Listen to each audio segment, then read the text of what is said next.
Everybody's able to join us on Zoom and here. So we have Dr. Yek here for the Head Talk today.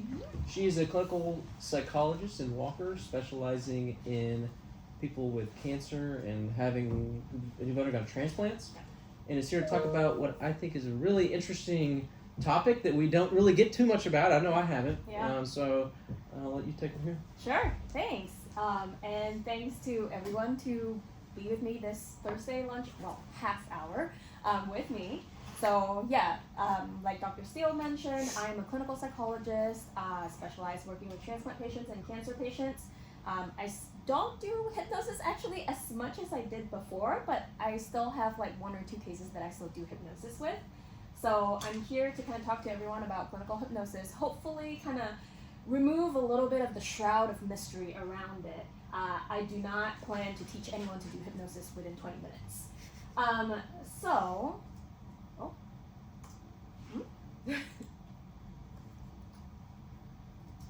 There we go.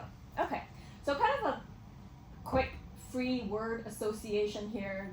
I mean, you don't have to say it out loud, but what do you think of when you think of the word hypnosis? I would not be surprised if maybe pendulum pocket watch, maybe mind control, maybe someone clucking like a chicken. Not gonna lie, I definitely have thought some of these things about hypnosis before entering grad school. So when I entered grad school to be in clinical psychology, hypnosis was nowhere near my radar in terms of what I would do as a clinical psychologist. But just so happens my grad school mentor was big in hypnosis, and he did a lot of clinical work and also research work when it comes to hypnosis, and that's how I got trained and started using hypnosis for my patients. So what exactly is clinical hypnosis? I'll talk a little bit about what it is, but really it's probably easier to talk about what it is not, so I'm going to touch on both of these things. So what it is, first of all, it is a therapeutic tool, so it is not used for entertainment when we use it in clinical hypnosis, and it does involve a patient's participation. So it is the patient's choice, it is the patient's agreement to use hypnosis. And really the key ingredient for hypnosis is the use of suggestions. So if we think about, let's say, a dictionary definition of suggestion, it's really about putting forth an idea or a plan for consideration, right? It's really for consideration. That's the key word here. So it's not a command. It's not an order. I can put forth a suggestion to Dr. Steele to stand up right now and leave the room. You can choose to ignore me. You can choose to move a little bit and then sit back down, or you can choose to actually do it if you want to. It's just a suggestion. It's up to you whether you want to do it or not. So what is it not? And this is where I think a lot of the mystery around hypnosis are the myths and misconceptions. So first of all, I mean, media always shows hypnosis as mind control. This is absolutely not true. People can stop hypnosis whenever they want to. Like I said, it is the patient's choice. In fact, I actually have had a patient before, 5 to 10 minutes in, doing hypnosis, and the patient was like, you know what, I'm really not into this. And then we stopped hypnosis, and that's it. Some people think that hypnosis makes you unconscious. Again, that is not true. People can respond actually during hypnosis, and actually some suggestions sometimes require me to ask patients to say certain things to me, and after hypnosis, they remember what happened to them. Now, someone might feel so relaxed that they fall asleep, but that's a different issue. Sometimes people think that people who say they're hypnotized are just faking it, and that's definitely possible where people do fake it, but there are also neuroimaging studies that have been found to show that kind of counter this idea. So actually there's one really interesting study where they gave people experimental pain, and then in another condition, they asked the participants to go through hypnosis with suggestions for pain. And then another condition where they're asked to just imagine having pain. And they found that the brain activity for the first two conditions, which is actual pain and hypnosis with suggestions for pain, actually activated very similar areas in the brain, and which is distinctly different from the third condition, which is imagining having pain. Sometimes people also think that hypnosis is something done to people because we always think about this hypnotist saying things to other people that's going through hypnosis. And again, that is not true because actually in clinical hypnosis, what our ultimate goal is self-hypnosis, so people to use it on themselves. And this is important in my work as well because of this idea. Sometimes patients will go, cool, you'll just do hypnosis and I don't have to do anything else. You just do this to me and I'll be all good. I'm like, no. You're gonna have to put in work too. And then sometimes I have patients who tell me, cool, like hypnosis probably can work, but probably not me because I don't think I'm someone who would be hypnotizable. And this is actually, whether someone's hypnotizable or not, is actually a false dichotomy.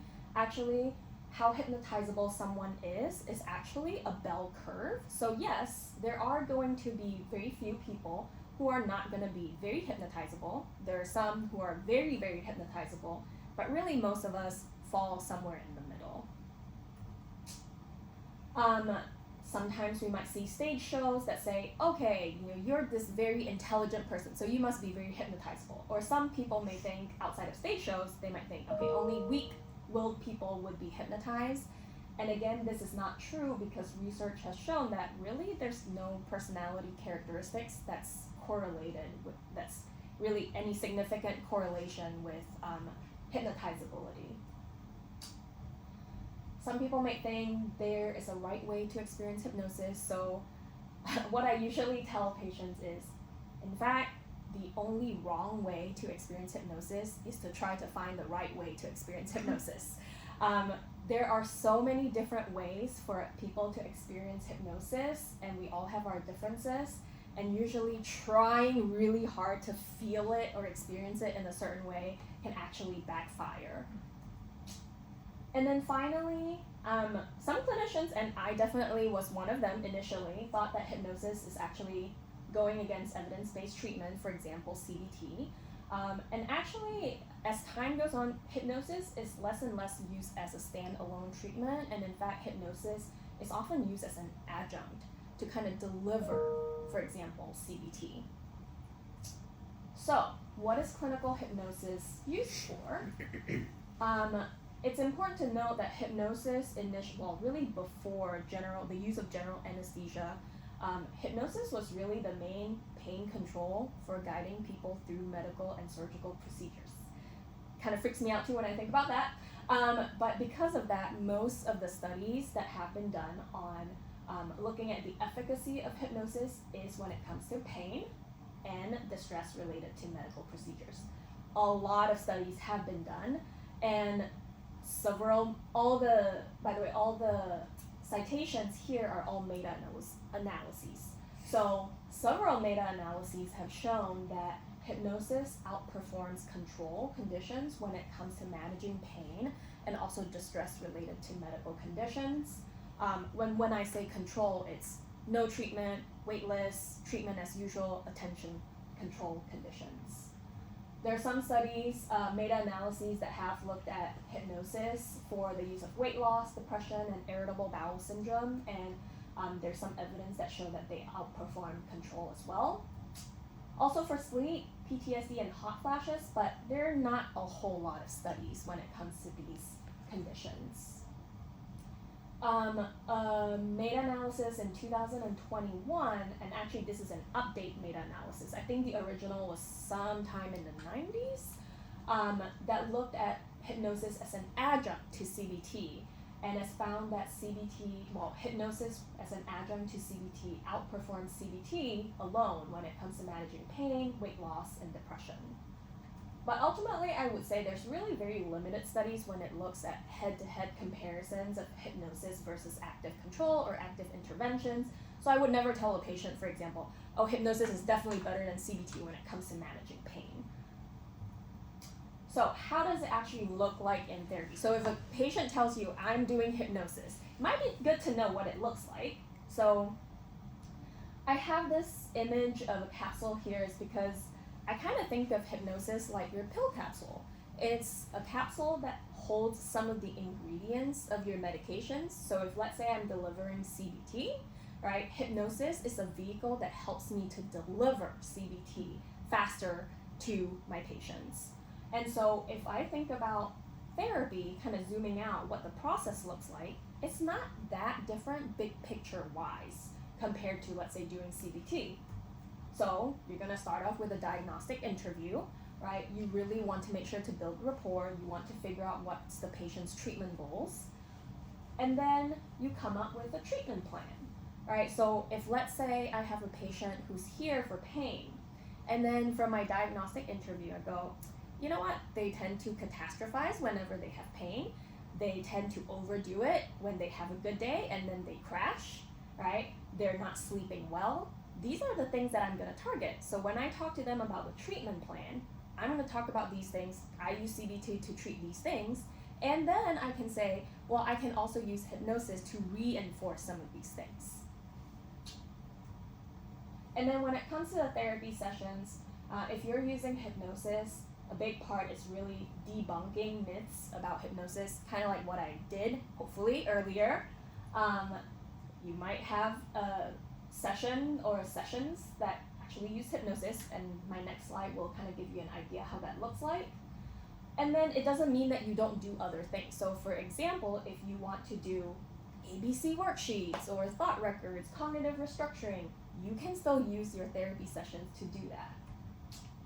And then if you're teaching patients hypnosis, like I said, an ultimate goal when it comes to hypnosis is self-hypnosis so that they can practice it on their own.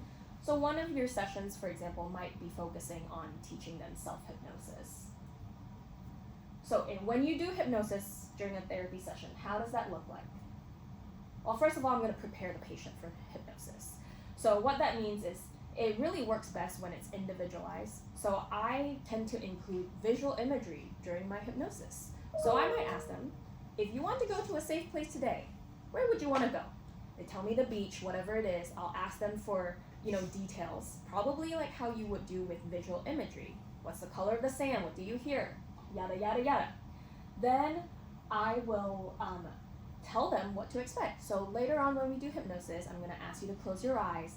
Then I'm going to give you suggestions for you to feel relaxed. I'm going to give you suggestions kind of using what you told me about the beach scene and use that. And I'm going to give you suggestions to relax, to feel no pain, yada, yada, yada, so that they know what to expect. And then usually at this time, I will also ask my patient to whip out their phone and start to hit record, because they can then record the session, and if they like it, they can delete it if they want to. I always tell them it's your choice. But if, let's say, you want to practice, you have a recording right there. Then we go into hypnotic induction. Hypnotic induction is really just a term to say that you're signaling the patient that you're going into hypnosis. So then my voice would kind of change, my pacing changes a little bit to kind of tell them, well, it's time for hypnosis. And there are different ways of doing hypnotic induction. You can do your usual CBT techniques like progressive muscle relaxation and imagery. So for example, I might say, as we go into hypnotic induction, I might say, all right, well, close your eyes. And each time, that I say the word relax, just notice your breath going up and down. And you might notice a wave of relaxation starting from the top of your head, going all the way down to your feet, starting with the forehead, neck, shoulders, and so on and so forth. And then we deepen that. Deepening just means I'm helping the patients to become more deeply involved in the hypnosis sessions. And most scripts use a countdown method. I also infuse some imagery into it. So for example, I might say, well, as I count from 10 down to 1, with each number that I count going deeper and deeper into hypnosis. 10, taking deep breath, perhaps starting to see bits of blue, white sand in the distance. 9, the colors becoming more vivid, maybe even feeling sand underneath your feet, and then so on and so forth. And then let's say you count down 10 to 1, You go into goal-directed suggestions where you promote the positive changes. So if, let's say, the patient wants to reduce pain, I might say something like, okay, and one, you're here now, and while you're here at this beach, you might find yourself moving so effortlessly and naturally that your leg just lifts and moves around with complete comfort, and you feel calm here. And I can even infuse, again, let's say cognitive restructuring or acceptance ideas or techniques from other therapies in here. So for example, I might say something kind of similar to ACT, the hidden observer when it comes to ACT. I might say, and sometimes we might have thoughts that come and go in our minds, and we can trust that our brains to be a wise observer, being able to just notice them coming and going, not having to attach to any one of them, and just letting them come and go. So I'm also using things from other therapies to kind of be infused in my hypnosis session. And then we also do post-hypnotic suggestions. They're usually around the same time as the goal-directed suggestions. And these are just suggestions for the positive effects to continue even after hypnosis. So for example, I might say, you might start to find that these comforting feelings and calmness continue for minutes, hours, or even days long after today. And with each time that you practice, it becomes easier and easier to come into this deep, hypnotic relaxation. And then you alert them. So let's say I'm going to count from 5 to 1, with each number that I count becoming more and more alert. 5, starting to open your eyes slowly. 4, being more aware of your surroundings, yada, yada, yada. And then once that is done, it's really important to discuss with the patient about their experience, because this is where they might tell you, you know what, I really didn't like your tone just now, or it was really boring, or there are certain things that they really like, or maybe they wanted to go to the beach, but as she went, or the patient went to the beach, they start to think of other positive experiences, and then you can incorporate that for future hypnosis sessions. Or let's say this is the time where you find out there might be some myths still going on. So for example, I have a patient who said, I was trying really hard to make sure to think of this specific beach and following whatever you say. But then I was thinking of another beach, and so that wasn't right. And so that's a time for me to educate them. You know what, it's really okay to kind of go with what experiences that come. And then finally, again, homework. So this is the time where I tell them, now you have a recording. If you like this recording, use this for daily practice. Okay, in terms of exercising caution, so if let's say you want to learn more about hypnosis and you start to use hypnosis, these are some things to consider. Or if let's say you're a clinician who has a patient who is seeing someone for hypnotherapy, and you just might want to listen or hear for some things that to look out for. So number 1, is there informed consent, right? So sometimes patients might say, because of religious reasons, I don't want to do hypnosis. And that is totally fair. Then let's not do it. But if let's say your patient says, you know what, I tell my hypnotherapist that I don't want to do it, but they're still trying really hard to persuade me, we're kind of getting into maybe some red flag territory there. Is there competence or training? So you might even encourage your patients to ask, what was your training when it comes to hypnosis? Where did you learn it? Who have you done it with? What conditions have you helped people with? We want to be careful about false memories. So in the 90s, there were a lot of cases of hypnotherapists using hypnosis to uncover memories of abuse, which were false, ended up to be false. So if you have a patient who tells you, yeah, I'm going to my therapist, and my therapist is using hypnosis to help me uncover memories, that is not a good sign.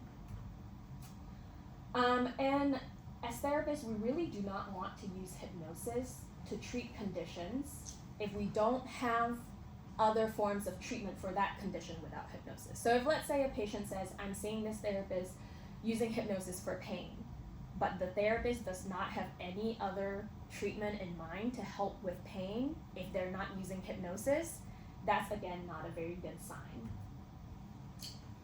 Hypnosis also may not be the most suitable for people with dissociative tendencies or people with impaired reality testing, so we want to be careful with that. We especially want to be careful, let's say, when patients who have tendency, let's say, to dissociate or start to have flashbacks or a very negative or very traumatic memories coming up. So we want to be careful with that as well. And finally, being careful of not using hypnosis in a way that contraindicates treatment. So a good example, let's say, is PTSD. So we know that avoidance is really the big driver when it comes to maintaining PTSD symptoms. So if a patient says, yeah, I'm doing hypnosis, and the therapist tells me that once we use hypnosis, I will just forget all about my trauma, and whenever memories come, I can just forget all about it and avoid it. Again, that is not a good sign because now you're using hypnosis in a way that contraindicates what actually helps with treating PTSD.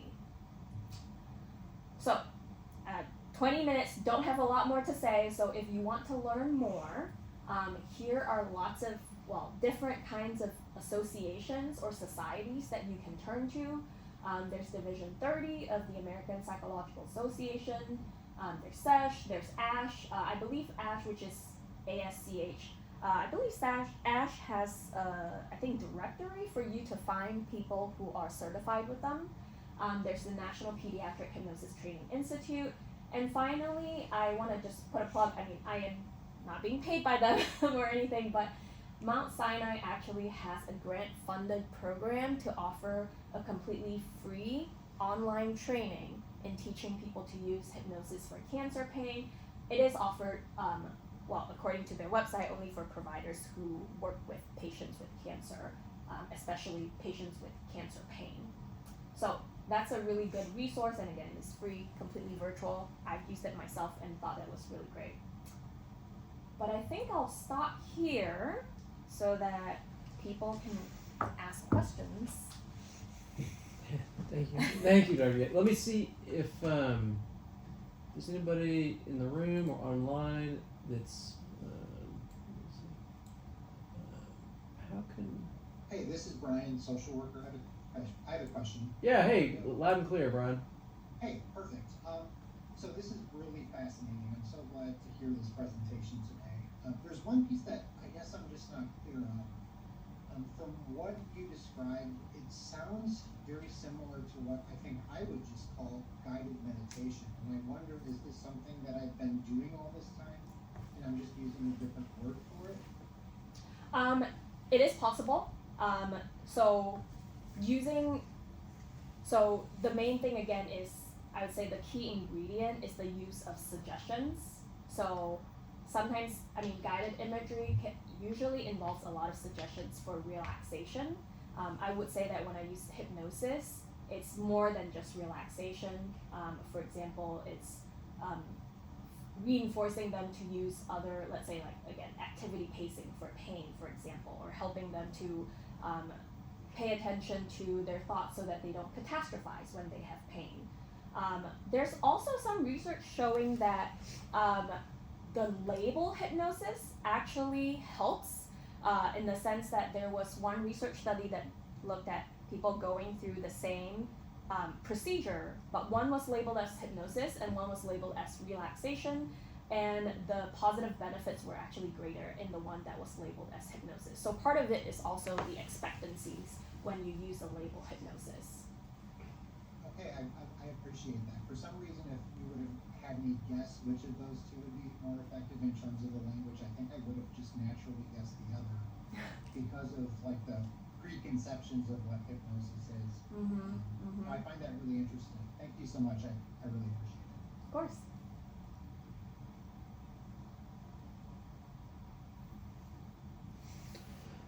So yeah, there's so much here to talk about. I know 20 minutes is not enough. One thing. So I knew a psychiatrist who used hypnosis, and one of the reasons that he used it was that he felt that it had more immediate effect, so that this person worked with athletes, and so if the pitcher hits a batter, now he can't throw a strike. He would do hypnosis with them, and you know, Yeah, is that kind of, does that check out? Anecdotally, yes, but I do not currently have any like research or studies in mind to back that up. But anecdotally, yes. That it's a more immediate kind of effect? Yeah, kind of immediate effect. But then again, it's really the practice that helps. But again, it also depends on like how hypnotizable someone is. I can tell, and I tell patients this anyway. Like, I personally am not super hypnotizable, actually. But with practice, I've gotten better at it. So if someone starts out not, maybe they have certain misconceptions about hypnosis, or they're not as hypnotizable, you probably might not see that like immediate effect. But with practice, right, you usually can see it working pretty well.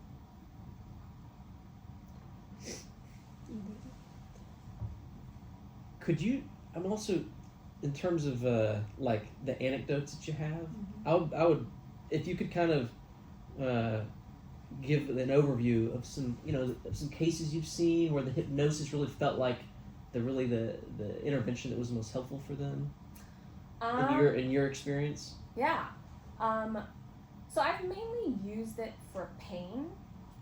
So there was one where she was having a lot of pain, and you know, doing like just usual relaxation. Like I've done, like, for example, progressive muscle relaxation, deep breathing, and really get visual imagery with this patient. And then and she would say, like, you know, I felt relaxed, but you know, I still feel the pain. But we did hypnosis, and she said, well, I still felt very relaxed. But she said, like, yeah, I kind of didn't feel the pain. But I mean, the pain came back. I mean, like shortly, you know, after the hypnosis session. But she said that, you know, during the hypnosis session, I did not feel any pain at all, and that was pretty great. And that would have been with your suggestion. You feel no pain now, something like that. Yeah. That's the extra bit that really makes it hypnosis. Yes. That suggestion. It's really suggestions. And again, it's really up to your kind of creativity and your like collaboration with the patient to decide what kind of suggestions to use. I know actually a colleague of mine, not a UMS, but a colleague of mine actually, like with a younger patient, used Harry Potter suggestions during hypnosis, and it really worked. How do you mean? So I'm not a Harry Potter fan myself, so I might not be saying some of these things right, but she would say, for example, like, you know, you are at Hogwarts, or you know, she'll describe the scene, and then like kind of describing this patient moving along around Hogwarts in the, you know, calm manner, or comforting, or with less pain. So kind of infusing lots of different things that really works for the patient. It's really about individualizing and taking what the patient tells you and re-infusing that back. How long in a session is the actual hypnosis? Like, because there's a lot that you talk about that you go through in a session when you're going to hypnotize somebody. So how long is the actual hypnosis? Mine is usually 20 to 25, but there are times when I do it for 10-15 minutes. When patients get really good at it, they can even do self-hypnosis for 5 minutes if they want to. I mean, when I do it on myself, I mean, like 5-ish minutes if I don't have enough time, but I mean, you can do it for as short or as long as you want to. But I would say standard, when I start out with someone, it's somewhere between 20 to 25. Because I gotta leave room for, like, you know, leave room at the beginning to talk about what they want to be infused in it, and then leave room at the end to go through, like, how it worked for them, and to kind of retailor some of the suggestions for them.